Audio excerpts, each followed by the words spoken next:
ಸಾಮಾಜಿಕ ಜಾಲತಾಣದಲ್ಲಿ ಸನಾತನಿ ಸಿಂಹ ಎಂಬ ಫೇಸ್ಬುಕ್ ಪೇಜ್ ಮೂಲಕ ಕೋಮು ಸೌಹಾರ್ದತೆಗೆ ಧಕ್ಕೆಯಾಗುವಂತಹ ಆಕ್ಷೇಪಾರ್ಹ ಕಾಮೆಂಟ್ ಮಾಡಿದ ವ್ಯಕ್ತಿಯನ್ನ ಬಂಧಿಸಲಾಗಿದೆ.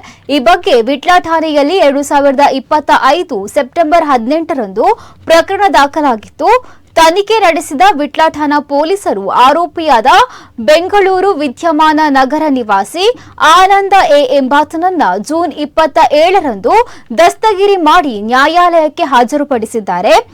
ಆರೋಪಿತನ ವಿರುದ್ಧ ಈ ಹಿಂದೆ ಸಾಮಾಜಿಕ ಜಾಲತಾಣದಲ್ಲಿ ಆಕ್ಷೇಪಾರ್ಹ ಸುದ್ದಿ ಪ್ರಚಾರ ಮಾಡಿದ ಹಿನ್ನೆಲೆಯಲ್ಲಿ ರಾಜ್ಯದ ವಿವಿಧ ಪೊಲೀಸ್ ಠಾಣೆಗಳಲ್ಲಿ ಒಟ್ಟು 7 ಪ್ರಕರಣಗಳು ದಾಖಲಾಗಿರುವುದಾಗಿ ತನಿಖೆಯಲ್ಲಿ ತಿಳಿದುಬಂದಿದೆ.